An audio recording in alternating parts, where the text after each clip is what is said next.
El arqueólogo Randy White se encuentra a gran profundidad bajo una montaña en Francia, buscando un momento especial de la evolución. Una época envuelta en el misterio en la que, sin que hubiera apenas cambios físicos, los humanos empezaron a comportarse como no lo habían hecho nunca. Quiere averiguar cómo se convirtieron nuestros antepasados en verdaderos humanos. Da miedo estar en estas cuevas. Son frías, oscuras, húmedas, lugares asfixiantes y peligrosos. Cuando desciendes 1 o 2 kilómetros bajo tierra y encuentras restos de pinturas y cosas así, lo que estás viviendo es algo mucho más profundo que una simple exploración interesante. Quizá esta cueva esté conectada con nuestro yacimiento, con lo que, si hubiera pinturas, pasarían a ser las pinturas rupestres más antiguas del planeta. Es posible que un día Randy White haga un descubrimiento tan asombroso como el que se hizo en 1994, cuando se encontraron cavernas subterráneas adornadas con más de 300 imágenes, algunas de ellas de 34.000 años de antigüedad. Las obras de arte rupestre más antiguas que se conocen. Pero encontrar arte rupestre no es el único objetivo. Lo que está investigando White es más importante. ¿Cómo nació la mente humana? Donde en un tiempo los humanos habían mirado una pared desnuda y solo habían visto roca, de repente otros veían asombrosas posibilidades. Y con el arte llegó la tecnología humana, la comunicación humana, la cultura humana. La cuestión es, ¿qué ocurrió para que esto fuera posible? ¿Cómo pudo ser que una especie abriera su mente e irrumpiera en un nuevo universo? ¿Cómo fue que nuestros antepasados humanos desarrollaron una forma totalmente nueva de verse a sí mismos? Y con el tiempo, transformaron el planeta.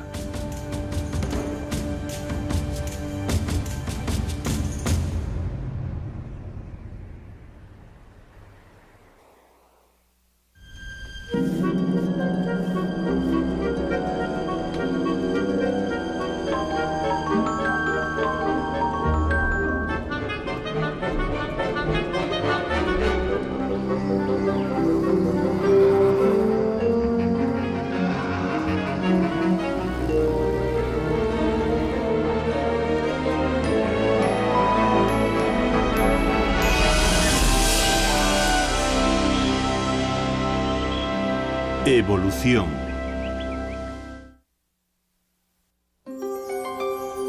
El Big Bang de la mente.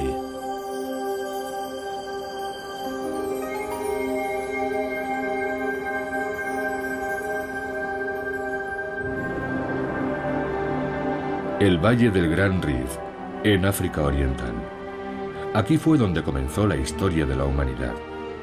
Durante millones de años, África fue el paisaje de la evolución humana. En estas tierras, un pueblo ancestral sobrevivió, se reprodujo y transmitió sus rasgos de generación en generación. Sin África, la humanidad tal y como la conocemos puede que no hubiera llegado a evolucionar.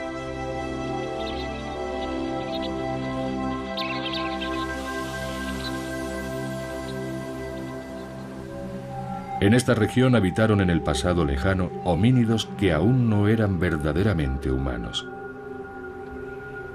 Ahora es un lugar al que vienen los científicos para comprender cómo vivían aquellos seres y qué pensaban hace más de 1 millón de años. Cada año, poco después de la temporada de las lluvias, Rick Potts viene con su equipo a buscar en estas desérticas tierras herramientas de piedra y fósiles.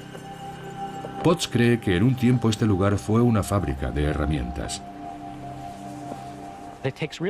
Hay que tener los ojos bien entrenados para encontrar ese primer fragmento de fósil o esa lasca de una herramienta de piedra que nos dice que hubo homínidos aquí mismo, en este lugar.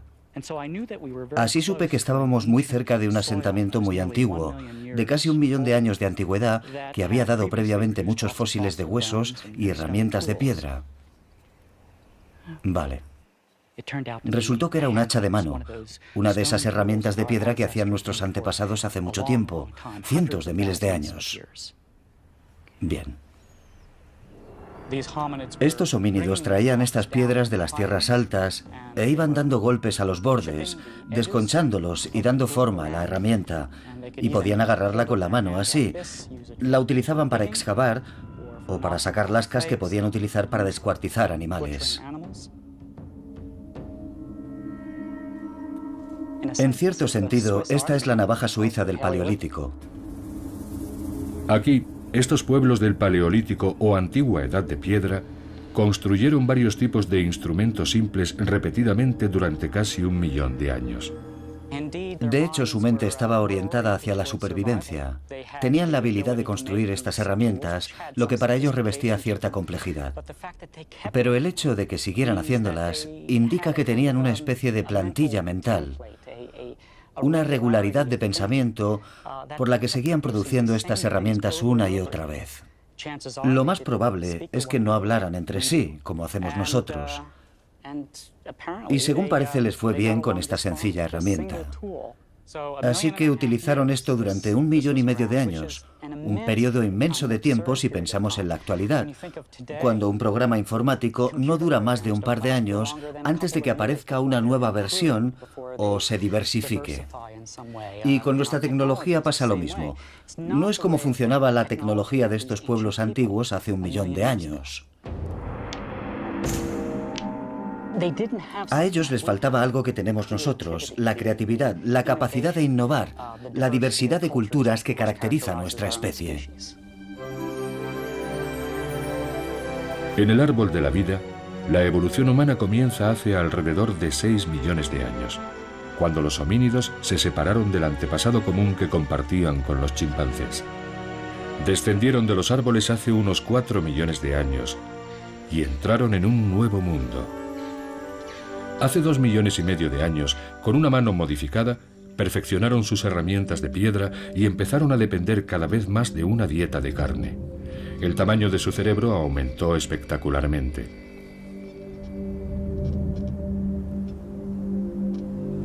Y hace unos 2 millones de años, algunos de ellos empezaron a abandonar África. Estos primeros viajeros tuvieron éxito al principio, pero con el tiempo todos se extinguieron.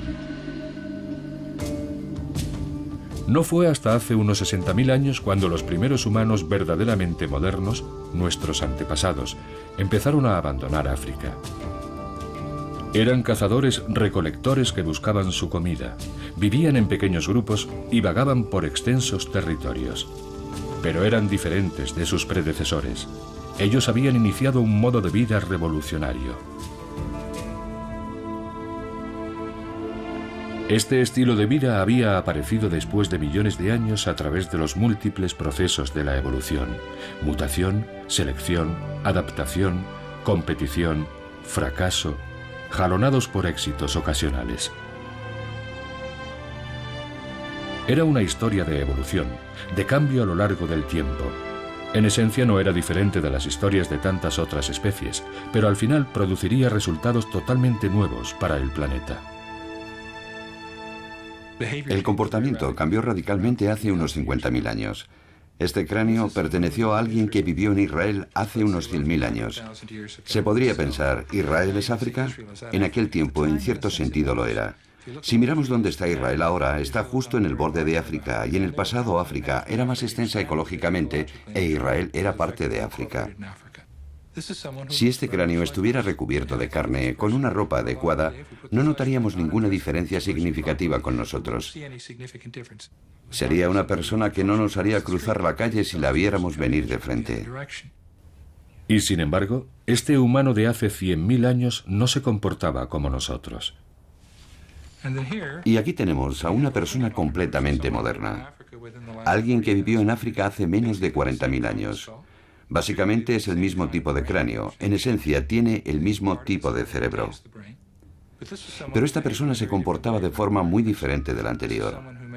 Fabricaba una variedad mayor de artefactos de piedra y artefactos de hueso, marfil y conchas. Producía arte. Sería reconocible no solo en cuanto a su apariencia, sino en cuanto a su comportamiento como un ser humano plenamente moderno. En cierto sentido, todos somos africanos. Si cogiéramos a unos cuantos bebés humanos de Australia, Nueva Guinea, África, Europa, y los criáramos en diferentes sociedades, todos serían capaces de aprender los mismos idiomas, de aprender a contar, a utilizar ordenadores, a construir y usar herramientas. Esto indica que todas las partes específicamente humanas de nuestra inteligencia ya estaban en su sitio antes de que nuestros antepasados colonizaran los diferentes continentes. Después de abandonar África hace unos 60.000 años, esta especie ya plenamente moderna se dirigió hacia el este, a Asia, llegando incluso a Australia. Otros siguieron la costa del Mediterráneo hacia el norte y se dispersaron por las montañas, dejando a su paso pruebas de que su mente era única. Aquí, en Turquía, Mary Steiner y Steve Kuhn han estado excavando un lugar donde vivieron algunos de estos primeros inmigrantes.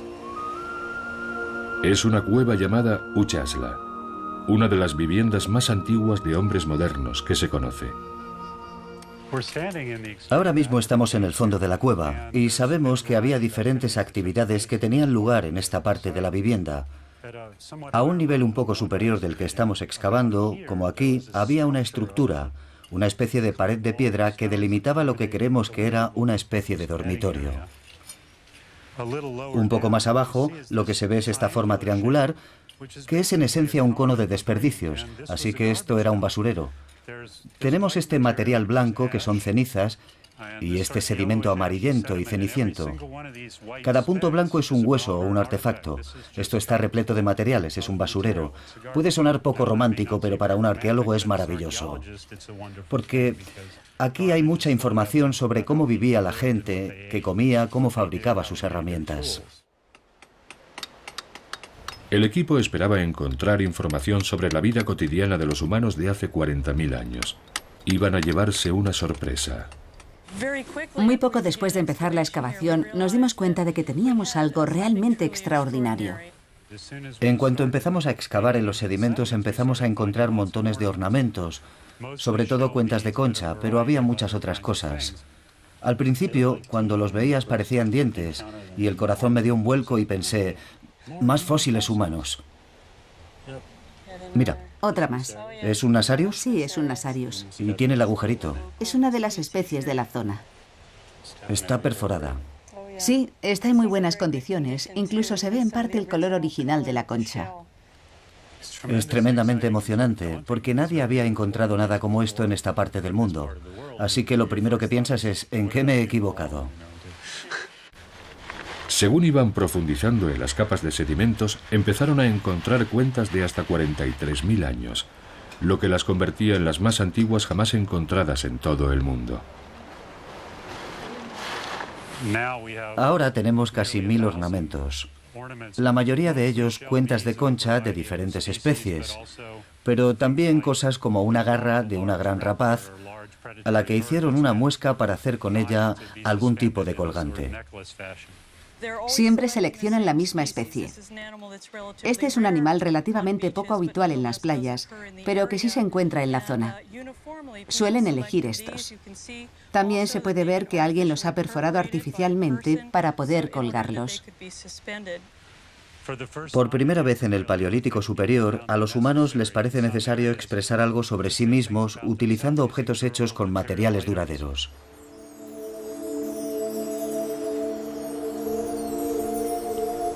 Pero objetos duraderos como las cuentas no sirven para cazar, ni para recolectar, ni para protegerse. Parecen indicar que la gente que vivía aquí tenía en mente algo más que la simple supervivencia. Pero, ¿por qué son tan importantes estas cuentas? ¿Y qué pueden decirnos sobre los primeros días de los humanos modernos? Se ha encontrado cuentas y artefactos a lo largo de las rutas que siguieron nuestros antepasados. Hace 43.000 años, los humanos habían avanzado hacia el norte, hasta Europa Oriental. A continuación se extendieron por la gran llanura rusa y Europa Central. Para cuando se asentaron en Europa occidental hace 38.000 años, ya no solo fabricaban cuentas, las producían masivamente. En el sur de Francia, Randy White ha estado estudiando estas antiguas cuentas. Con una potente ampliación puede determinar cómo se hicieron y puede reproducir las técnicas prehistóricas para la elaboración de cuentas. Si yo le diera un trozo de saponita o de marfil de mamut y le dijera que le hiciera un agujero, ya sé de qué forma lo haría. Haría un taladro, le daría vueltas, haría girar el instrumento para hacer el agujero. Eso es parte de nuestra cultura, lo crea o no. Es la forma en que nosotros hemos aprendido a hacerlo. Los humanos modernos primitivos tenían una forma completamente diferente de hacer agujeros. Lo hacían como lo estoy haciendo. Excavaban un agujero en un trozo de material y, como vemos, quedaban algunas partes muy irregulares. Pero como era un proceso en el que primero se excavaba y después se pulía, eran capaces de eliminar todas esas imperfecciones y dejar al final un agujero diminuto. Ya tengo un agujero muy pequeño que he hecho utilizando una punta muy grande. La verdad es que es una experiencia muy emocionante estar aquí sentado y haber hecho una cuenta utilizando exactamente las mismas técnicas que utilizaban los humanos hace 35.000 años, con los mismos materiales, de la misma forma, exactamente en el mismo lugar. En este refugio en la roca hemos recuperado más de 1000 cuentas similares a estas. Sabemos que alguien que era mental y emocionalmente muy parecido a nosotros se sentó muy cerca de aquí hace 35.000 años e hizo exactamente lo que yo acabo de hacer. La gente solía mirar las cuentas y pensar que las habían hecho como jugando. Pero aquí, en Castle Merle, pasaron miles de horas perforando cuentas, horas que podrían haber dedicado a otras cosas más productivas. Las cuentas son artefactos del Big Bang de la mente. Son prueba de nuestros primeros pasos creativos y culturales, testimonio de un tiempo en que grupos de humanos empezaron a interactuar socialmente entre sí. La expresión con materiales es verdaderamente uno de los hitos de esta revolución, por así decirlo. Esto es algo realmente nuevo. Son personas creando identidades sociales que no existen en la naturaleza. Es decir, soy una mujer cromañón, he sido madre, tengo una historia particular, tengo un estatus particular dentro de mi grupo. Y cualquiera que sea miembro de ese grupo podrá verlo de un vistazo por el hecho de que lleva cierto tipo de dientes de animales, cierto tipo de cuentas, porque su ropa está decorada de cierta forma. Es una forma de expresión visual, pero está expresando relaciones sociales. Y eso es algo muy nuevo en la evolución humana.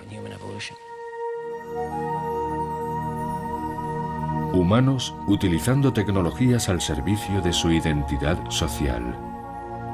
Eso era algo trascendental.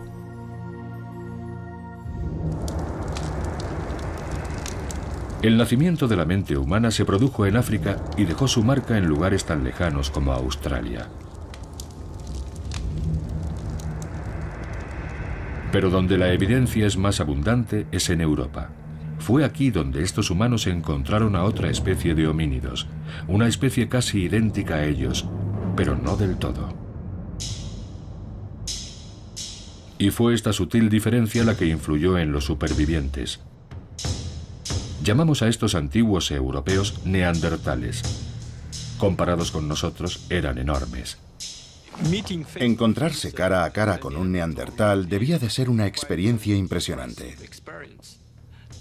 Tenían una masa corporal muy grande, unos 200 kilos de músculos y huesos en el caso de un macho. La cara se proyecta hacia adelante en la zona media, casi no tiene mejillas, y el mentón y la frente retroceden. Y en el centro de esta cara tendrían una nariz ancha y prominente. Los neandertales y los humanos eran muy diferentes en la forma en que vivían, y lo que es más interesante, en la forma en que morían.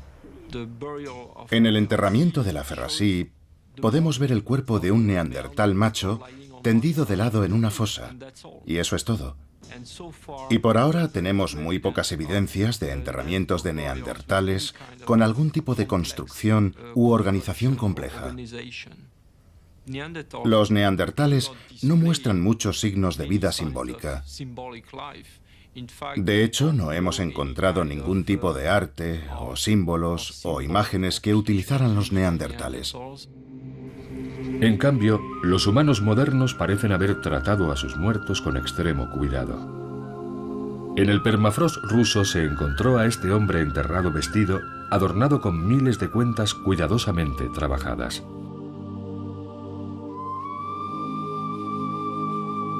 ¿Quiere esto decir que los humanos modernos consideraban la vida algo más precioso? ¿Es posible que, a pesar de tener un cerebro de un tamaño similar al de los neandertales, tuviesen habilidades completamente diferentes? Las evidencias son contradictorias, de modo que científicos como John Shea, de la Universidad de Nueva York, están reconstruyendo las actividades de ambas especies para comprender en qué pudieron diferenciarse sus mentes. La punta de la lanza neandertal es grande y pesada, y el hecho de que el mango sea tan pesado significa que no se podía lanzar a mucha distancia. Lo más probable es que solo se utilizara clavándola, más o menos como una bayoneta moderna. Para poder matar a un animal, los neandertales tenían que acercarse mucho a él, poniendo en peligro su vida. Y si alguna vez se lanzó una lanza neandertal, su alcance era muy limitado. 19, 20, 21, 22, 23... 23 metros sería el alcance de una lanza de madera neandertal. El arma de los humanos modernos, por otra parte, tiene esta punta de asta. Es un cono muy agudo, como una bala, y está unido a un mango más fino, lo que sugiere que se podía lanzar a bastante distancia. Hacer esta punta requiere muchas horas de trabajo. Hay que mojarla hasta que se ablanda y después darle forma lijándola con un trozo de arenisca, más o menos algo así. Requiere una tremenda paciencia imponer el diseño en este trozo de asta. No hace falta ninguna paciencia para imponer tu voluntad en una piedra. Es muy fácil dar forma a un material como la piedra. La punta de lanza neandertal se podría haber hecho en cuestión de minutos. Rápida y burda serían los adjetivos que definen la tecnología neandertal. Lo siguiente que hay que hacer es, ¿veis este reborde? Se sujeta así y entonces se le da un golpe en el reborde con la otra piedra así y se desprende toda esta masa. Lo que estoy haciendo al enseñar la tecnología de la piedra es intentar recrear el entorno evolutivo. Así sería como los humanos modernos transmitían estas habilidades. Un individuo mayor se sentaba con varios jóvenes a su alrededor. Así se puede compartir información. Con los neandertales no tenemos ninguna evidencia de enseñanza sistemática. Hasta hace 50.000 años siempre se hacía lo mismo una y otra vez. Y eso viene a indicarnos que no se transmitía mucha información. Probablemente todo se basaba en la imitación. Pero hace 50.000 años, cuando los humanos modernos aparecen en escena, en cada generación vemos que aparece algo nuevo. No simplemente repetir viejas técnicas, sino construir a partir de la experiencia. El conocimiento y el saber de los mayores fue para los humanos modernos una ventaja estratégica clave. Así, la tecnología podía mejorar de generación en generación. Con esta nueva invención, la azagaya, la lanza se podía arrojar a distancias todavía mayores, reduciendo aún más el riesgo para el cazador. Neandertales, 24 metros.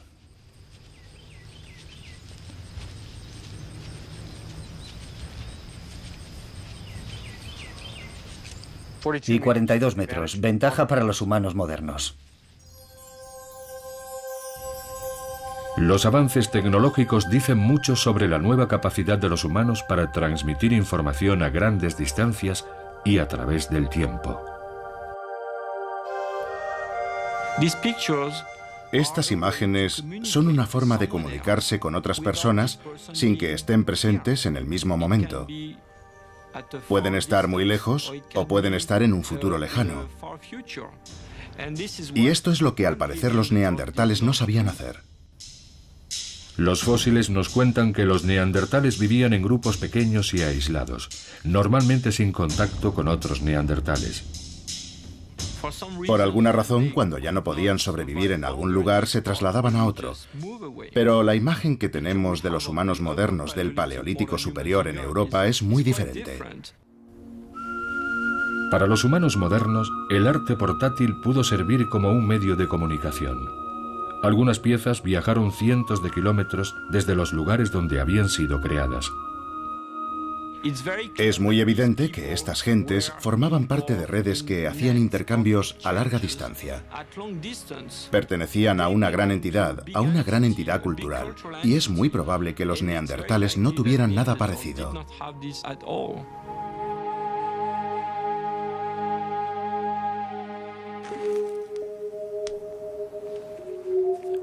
Quizá la evidencia más clara de una cultura primitiva está escondida en las profundidades de la Tierra.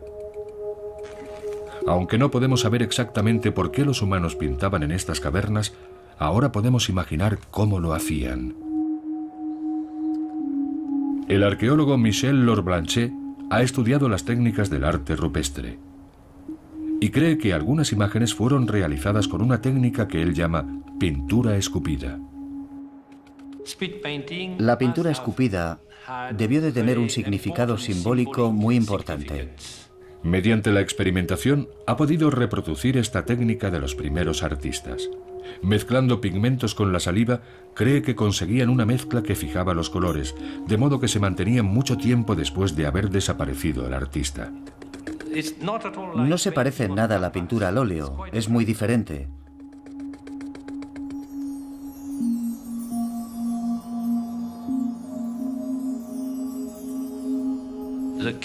La cueva está llena de formas naturales.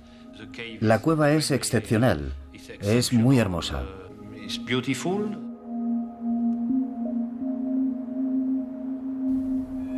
Pero, ¿qué pueden decirnos las representaciones de cabras y carneros salvajes pintadas en estas cavernas fantasmales sobre el Big Bang de la mente? Es la primera manifestación de la imaginación humana. Los hombres modernos tienden a dejar su huella en el paisaje, en el territorio. Por eso penetraban hasta los lugares más profundos de la Tierra, como para expresarse, como para afirmar de alguna forma, somos los dueños de la Tierra y tenemos una relación personal con el espíritu que habita en el interior de la Tierra. En otros rincones de estas cavernas, Lorblanchet ha encontrado artefactos hechos de hueso y ciertos patrones de erosión en la roca que le han llevado a aventurar que estos exploradores de las cavernas también podían hacer música.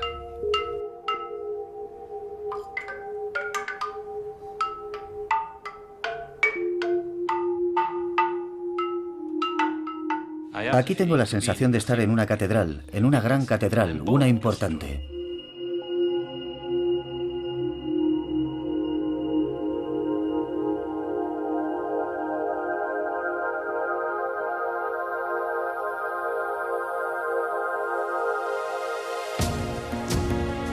Así que bajo tierra y sobre ella, nuestros antepasados no dejaban de refinar su tecnología y su arte, y de comunicarse de forma compleja.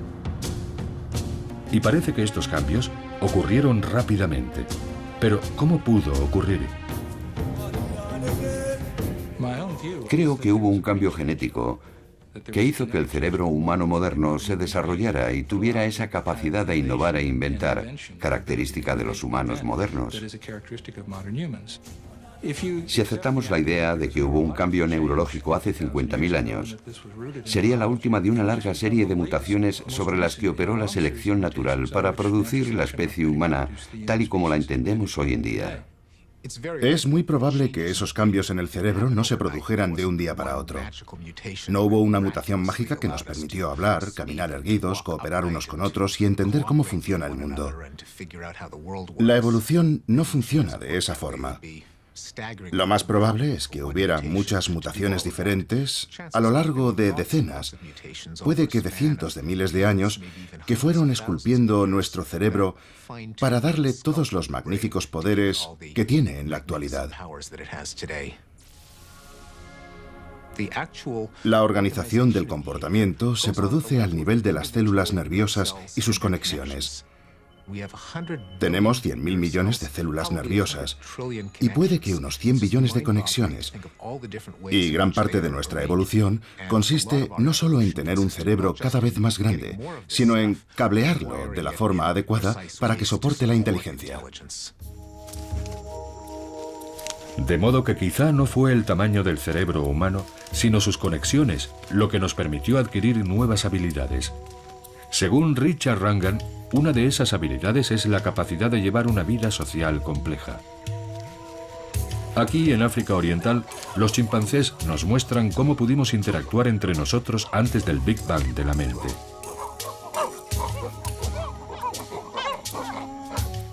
El ascenso social es el elemento fundamental en un mundo regido por los machos, pero no se consigue solo compitiendo uno contra uno. Son muy sensibles a la interacción entre ellos. Así que si tengo un amigo al que quiero impresionar, quizá lo que hago es atacar al enemigo de mi amigo. Y el enemigo de mi amigo puede que esté haciendo algo como despiojarse con uno de sus amigos. De modo que puedo detectar las relaciones entre otros chimpancés y manipularlas en mi beneficio. Pero lo que compartimos con los chimpancés es la habilidad de ser muy sutiles en la forma en que somos capaces de comprender el significado de una interacción que vemos y que identificamos como una amenaza a nuestro estatus social.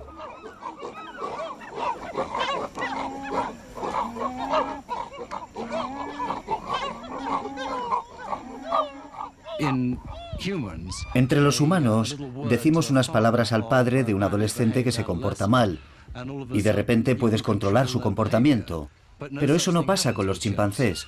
Hay que ejercer la fuerza física o amenazar con la fuerza física. Pero después de 6 millones de años de evolución por separado, los humanos consiguieron una ventaja social muy significativa. Resulta muy satisfactorio que el Consejo de Ancianos se siente alrededor del fuego por la noche y diga: Joe se está comportando muy mal, vamos a tener que hacer algo con él. Eso es lo que los chimpancés no pueden hacer. Pero hay muchas más cosas que los chimpancés no pueden hacer. En la Universidad de St. Andrews, en Escocia, Andrew Whiten estudia las diferencias entre la mente de los chimpancés y la de los humanos. Con unas herramientas sorprendentes, él y otros colegas han identificado otra ventaja crítica, y posiblemente una de las claves del asombroso éxito de la mente humana. Vale. La capacidad de leer el pensamiento. ¿Será capaz esta niña de 3 años de ver la realidad desde el punto de vista de otro? ¿Puede hacer deducciones sobre lo que piensa otra persona? ¿Puede detectar el engaño? Sally. Sally, fíjate, va a poner la bola en la cesta. ¿Has visto? Vamos a taparla, ¿vale? Y ahora Sally se va a ir a jugar, igual que tú, ahí fuera, al jardín. Muy bien, se ha ido a jugar. Y mientras está jugando, viene la bromista de Anne y va a sacar la bola de la cesta. Mientras Sally no está, la tramposa de Anne esconde la bola de Sally. Eso es. Y ahora Anne va a venir aquí. ¿A dónde ha ido Sally? Se ha ido a jugar. Y aquí viene. Ahora ha vuelto y va a buscar su bola favorita. ¿Dónde va a buscar Sally su bola? Creo que está aquí. Oh, ¿crees que Sally va a buscarla ahí? ¿Por qué crees que va a buscarla allí? Creo que la va a encontrar. Y estaba aquí. Los investigadores han descubierto que hasta los 3 años un niño es incapaz de atribuir actos, motivos o creencias a otros. Pero a los 5 años, el cerebro del niño ha desarrollado la capacidad de entrar en la mente de otra persona. Esta es Sally. Ahora vuelve de jugar. Y va a buscar su bola. ¿Dónde va a buscar su bola? Va ¿Dónde va a buscarla? a la cesta. ¿A la cesta? Eso es. ¿Le dejamos que mire la cesta? Sí, ¿Por qué ha mirado en la cesta? porque la bola podía estar ahí, pero no estaba. Vale, ¿y dónde está la bola? ¿Te acuerdas? Sí, ¿Quieres ayudarle? Varía de unos niños a otros, Pero en general, a los 4 años hay un momento en que emerge esa particular habilidad refinada de teorizar sobre la mente. Un niño de 3 años tendría dificultades para hacerlo, pero uno de 5 normalmente ya lo ha dominado. Y hasta ahora ningún chimpancé ha pasado la prueba de la atribución de una creencia falsa que un niño de 5 años sí pasa. Supongo que la teoría de la mente nos convierte en algo tan sublime como lo que somos, porque, por una parte, podemos sentir lo que sienten otros. Y al mismo tiempo, eso nos permite ser mucho más astutos que cualquier otra especie del planeta. En las sociedades humanas, ser socialmente competente es muy importante. Eso nos permite superar a otros y conseguir un mejor acceso a recursos, a las mejores parejas. Y en este tipo de sociedades, parece que el cerebro puede ser más importante que la fuerza. Es una fuerza evolutiva muy poderosa porque produce una especie de espiral ascendente. La complejidad social provoca una mayor inteligencia social. La inteligencia social plantea problemas más complejos a los individuos de la siguiente generación, y eso les obliga a volverse más complejos socialmente. Relaciones sociales complejas, teorías de la mente, son habilidades que asociamos con los humanos modernos. Pero, ¿cómo podríamos expresar ninguna de esas habilidades sin el lenguaje? El lenguaje nos permite revivir el pasado, reflexionar sobre el futuro, enseñar a los niños, contar secretos, manipular a grupos. Pero imaginemos un mundo sin lenguaje.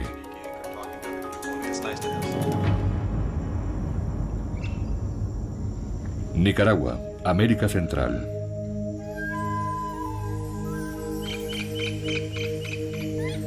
Managua. Aquí, como en otros lugares del mundo, hay personas que prácticamente no tienen lenguaje. María Noname. María sin nombre.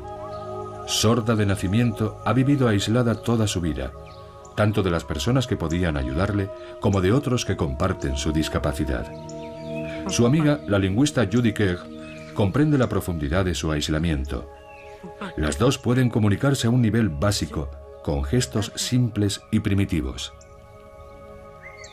Cuando la conocí, carecía de la habilidad de decirme quién era ni qué edad tenía. No sabía su nombre. Para explicarme quién era, tuvo que llevarme a su casa y enseñarme papeles y fotos de su familia. Teníamos que compartir un contexto. Puede contarme algunas cosas, se lo voy a enseñar. Puede contarme lo que le ocurría a su padre.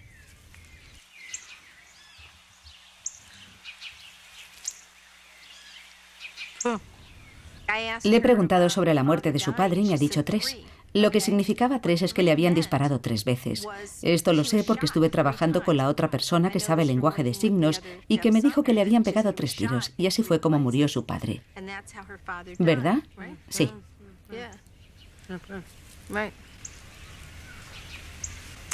Pero el caso es que 3 no basta para darme acceso a la información que habría necesitado de no haber tenido datos adicionales previamente. Papá. Papá.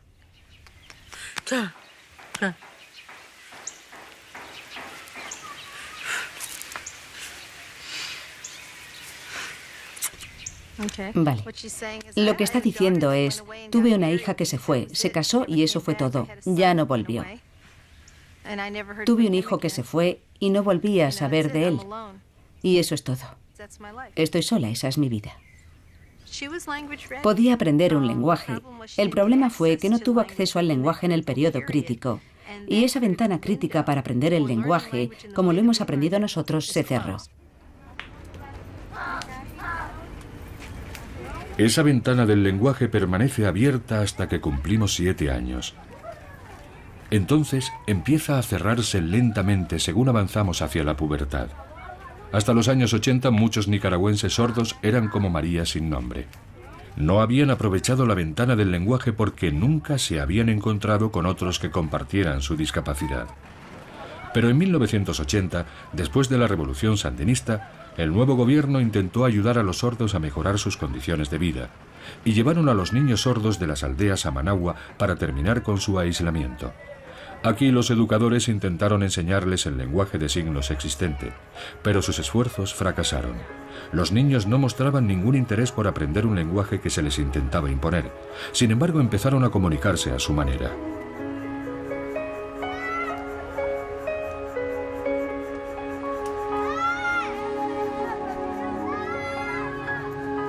Entonces hicieron venir a Judy Kerr desde Estados Unidos para resolver el problema. Vine aquí pensando que donde quiera que haya sordos, hay un lenguaje de signos. Y que obviamente tenía que haber un lenguaje de signos desarrollado aquí, en Nicaragua.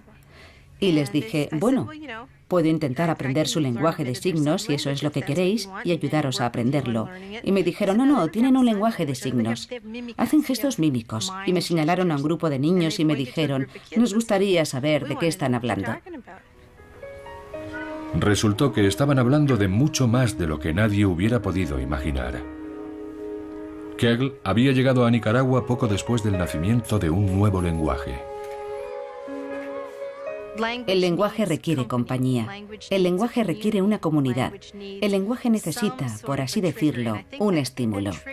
Y ese estímulo es no tanto una comunidad en el sentido de que tenga que haber mucha gente, pero pertenecer a una comunidad significa querer compartir información con los demás.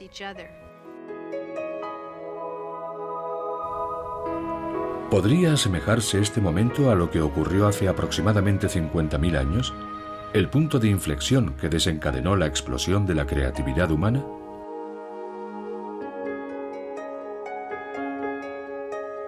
El lenguaje no necesita voz. Es nuestro legado. Es algo inherente al ser humano. A día de hoy seguimos sin saber exactamente cuándo evolucionó el lenguaje, cuándo abrió la puerta a nuestro extraordinario éxito como especie.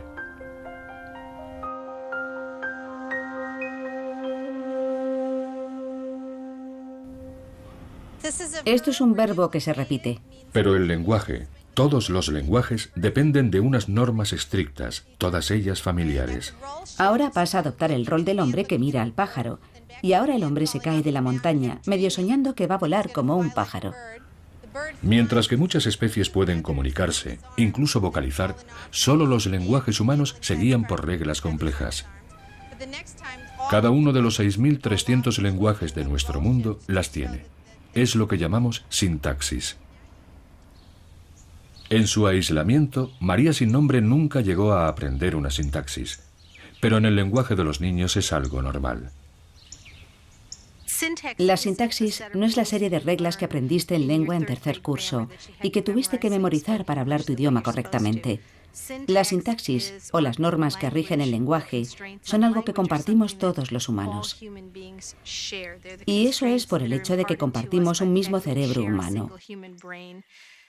Y no son solo limitaciones, sino que nos dan la capacidad de organizar la información que nos permite construir frases que nunca han sido dichas antes, que nos permiten contar una historia, anticipar algo o mentir. Puedo comunicar simplemente por comunicar cuando tengo sintaxis. Entonces puedo utilizar un lenguaje.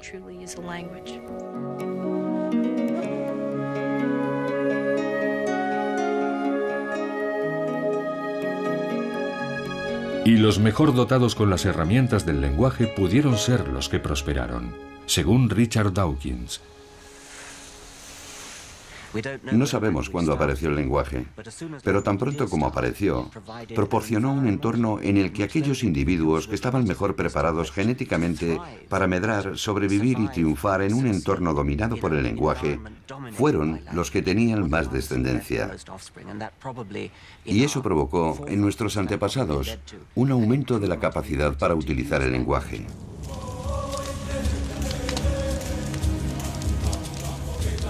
¿Cuál era exactamente el propósito evolutivo del lenguaje? ¿Era transmitir información sobre fuentes de agua, armas, qué había más allá de una montaña? ¿O es posible que tuviera otras ventajas? La respuesta puede ser sorprendente.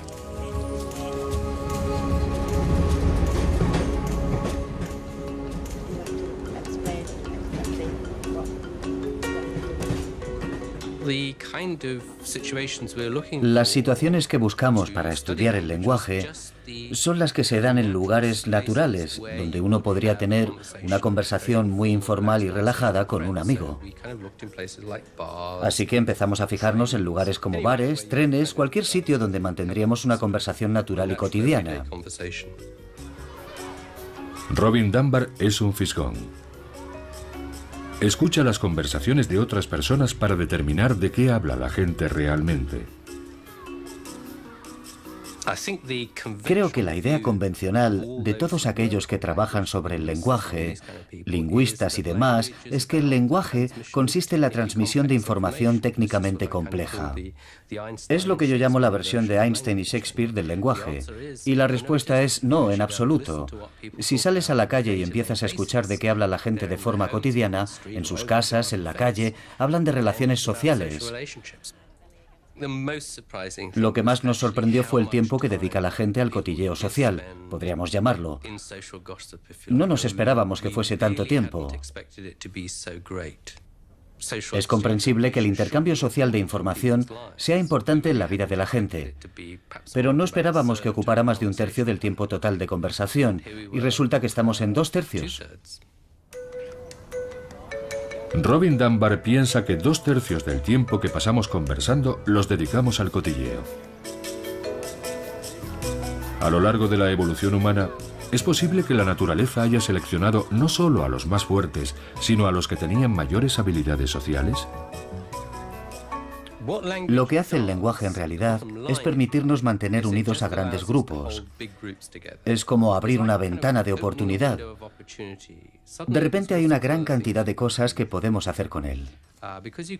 Porque podemos utilizarlo para solicitar información sobre terceros, para saber lo que ha ocurrido cuando nosotros no estábamos presentes.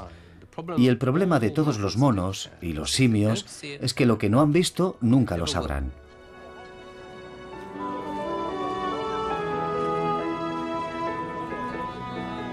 El cotilleo es una de las cosas para las que es útil el lenguaje. Siempre es útil saber quién necesita un favor, quién puede hacerlo, quién está disponible, quién está con una pareja celosa.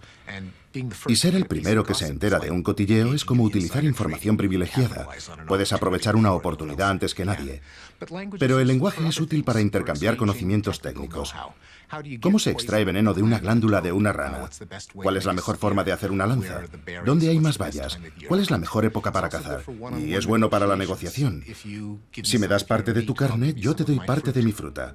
El lenguaje puede ser útil de formas muy diferentes. El cotilleo solo es una de ellas.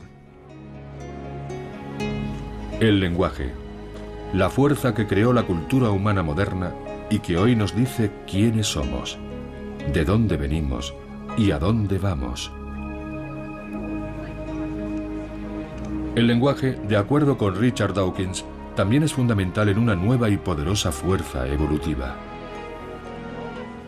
Por lo que respecta a la duración de la vida humana, el único tipo de cambio evolutivo que es posible que lleguemos a ver no es la evolución genética, sino la evolución cultural. Y si la contemplamos desde un punto de vista darwiniano, estamos hablando de la supervivencia de los memes frente a los genes. Los memes son ideas, hábitos, habilidades, gestos, historias, canciones, cualquier cosa que pasa de unas personas a otras por imitación. Los copiamos. Igual que los genes se copian en el interior de nuestras células y se transmiten con la reproducción, los memes los copian nuestro cerebro y nuestro comportamiento y pasan de unos a otros. Igual que la competencia entre genes da forma a toda la evolución biológica, la competición entre memes da forma a nuestra mente y nuestra cultura. Para entender la naturaleza humana es esencial tener en cuenta a los memes. Sue Blackmore cree que los memes han sido la fuerza que ha impulsado la evolución humana, sobre todo desde el Big Bang de la mente hace unos 50.000 años. Según ella, las ideas, los prejuicios, las tendencias y los descubrimientos funcionan en gran medida como los genes. Se autorreproducen y se acumulan de mente en mente, de sociedad en sociedad, de generación en generación. Los memes son los elementos básicos de un nuevo tipo de evolución. Si las unidades culturales se reproducen de una forma similar a la forma en que se reproducen las moléculas de ADN, tenemos la posibilidad de un tipo completamente nuevo de darwinismo. Los cambios que se han producido en la forma de vida de los humanos durante los últimos 50.000 años han tenido muy poco que ver con ningún cambio biológico de nuestro cerebro. Hoy vivimos de forma diferente, no porque tengamos un cerebro mejor, sino porque hemos ido acumulando los descubrimientos que hicieron nuestros antepasados.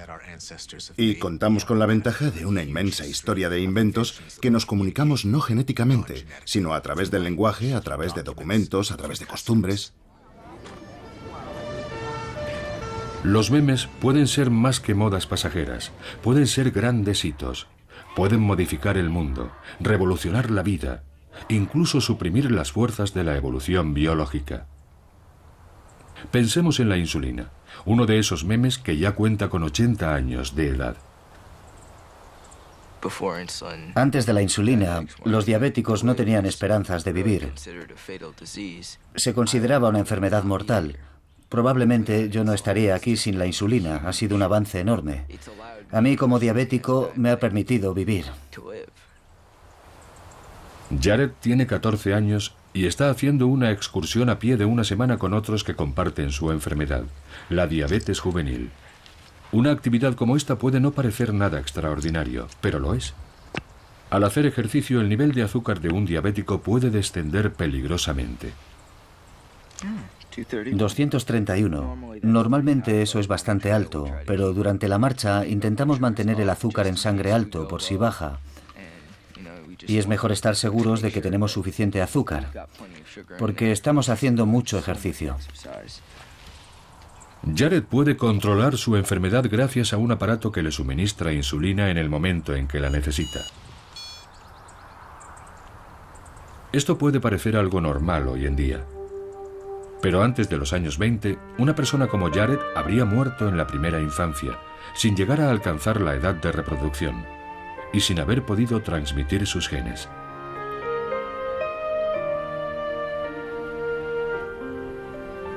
Pero ahora los jóvenes diabéticos ya no están condenados a una muerte prematura. Reconectamos. La insulina, una idea que se convirtió en una cura, es otro meme que ayuda a los humanos modernos a eludir las fuerzas de la evolución. Como otros muchos avances científicos, nos brindan nuevas formas de sobrevivir.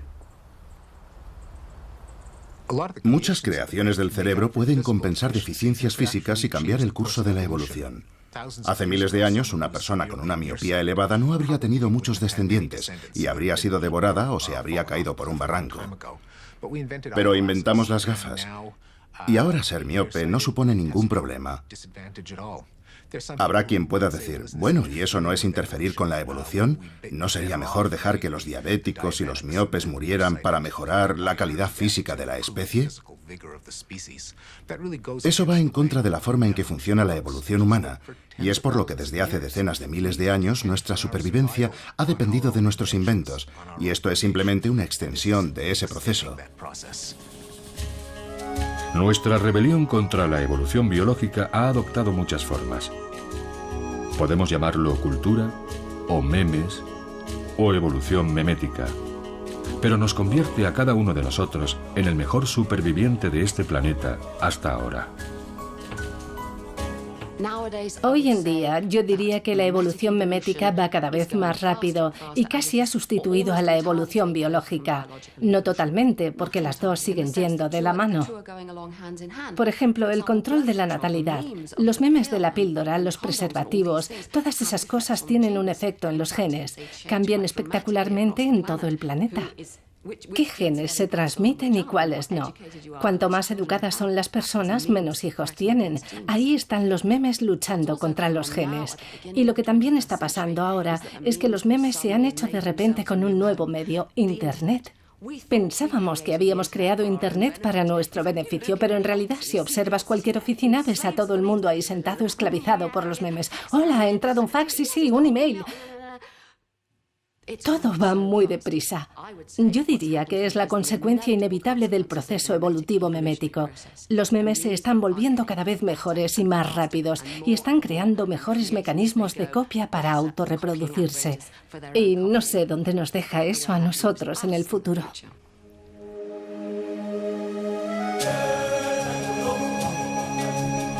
Para nuestra especie, como para todas las demás, la evolución biológica ha sido el principal motor de cambio. Pero desde el nacimiento de la cultura, hace unos 50.000 años, fuerzas mucho más poderosas han tomado el control de la evolución humana. El Big Bang de la mente supuso el nacimiento de un nuevo tipo de cambio, no de los cuerpos, sino de las ideas. Para el futuro de la humanidad, la evolución puede que no sea más que lo que nosotros hagamos de ella.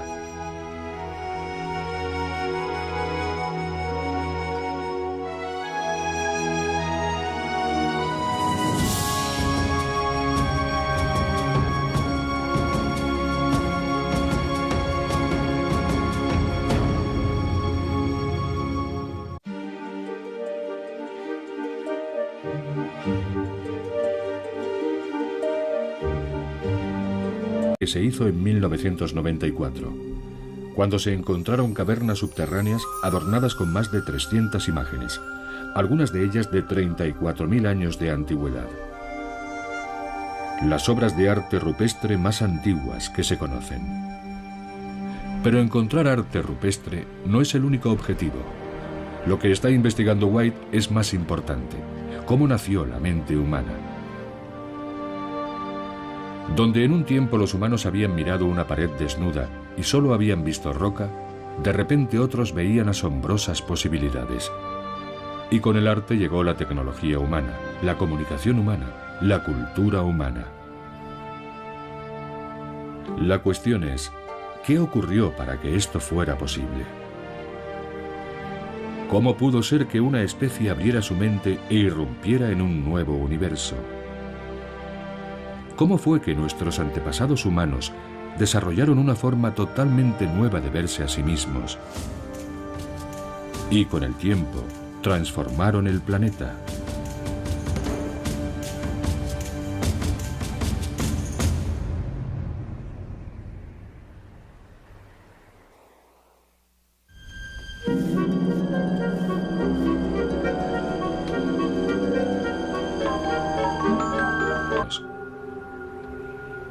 Ahora es un lugar al que vienen los científicos para comprender cómo vivían aquellos seres y qué pensaban hace más de 1 millón de años. Cada año, poco después de la temporada de las lluvias, Rick Potts viene con su equipo a buscar en estas desérticas tierras herramientas de piedra y fósiles. Potts cree que en un tiempo este lugar fue una fábrica de herramientas. Hay que tener los ojos bien entrenados para encontrar ese primer fragmento de fósil o esa lasca de una herramienta de piedra que nos dice que hubo homínidos aquí mismo, en este lugar. Así supe que estábamos muy cerca de un asentamiento muy antiguo, de casi 1 millón de años de antigüedad, que había dado previamente muchos fósiles de huesos y herramientas de piedra. Vale. Resultó que era un hacha de mano, una de esas herramientas de piedra que hacían nuestros antepasados hace mucho tiempo, cientos de miles de años. Bien. Estos homínidos traían estas piedras de las tierras altas e iban dando golpes a los bordes, desconchándolos y dando forma a la herramienta, y podían agarrarla con la mano, así. La utilizaban para excavar o para sacar lascas que podían utilizar para descuartizar animales. En cierto sentido, esta es la navaja suiza del Paleolítico. Aquí, estos pueblos del Paleolítico o antigua Edad de Piedra construyeron varios tipos de instrumentos simples repetidamente durante casi 1 millón de años. De hecho, su mente estaba orientada hacia la supervivencia. Tenían la habilidad de construir estas herramientas, lo que para ellos revestía cierta complejidad. Pero el hecho de que siguieran haciéndolas indica que tenían una especie de plantilla mental, una regularidad de pensamiento por la que seguían produciendo estas herramientas una y otra vez. Lo más probable es que no hablaran entre sí, como hacemos nosotros. Y según parece les fue bien con esta sencilla herramienta. Así que utilizaron esto durante 1,5 millones de años, un periodo inmenso de tiempo si pensamos en la actualidad, cuando un programa informático no dura más de un par de años antes de que aparezca una nueva versión o se diversifique. Y con nuestra tecnología pasa lo mismo. No es como funcionaba la tecnología de estos pueblos antiguos hace 1 millón de años. A ellos les faltaba algo que tenemos nosotros, la creatividad, la capacidad de innovar, la diversidad de culturas que caracteriza a nuestra especie. En el árbol de la vida, la evolución...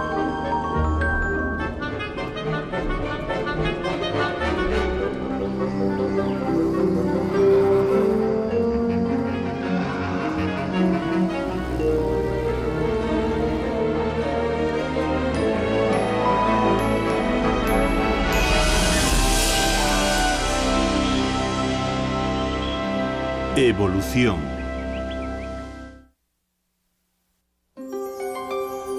El Big Bang de la mente.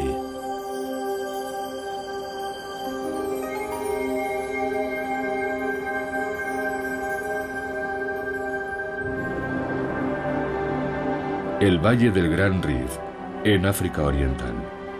Aquí fue donde comenzó la historia de la humanidad. Durante millones de años, África fue el paisaje de la evolución humana. En estas tierras, un pueblo ancestral sobrevivió, se reprodujo y transmitió sus rasgos de generación en generación. Sin África, la humanidad tal y como la conocemos puede que no hubiera llegado a evolucionar.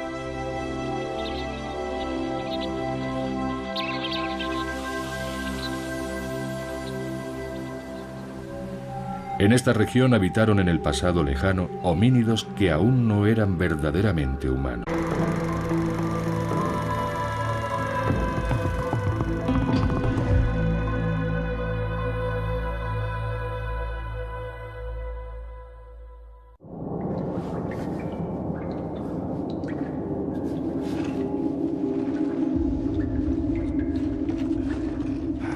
El arqueólogo Randy White se encuentra a gran profundidad bajo una montaña en Francia, buscando un momento especial de la evolución.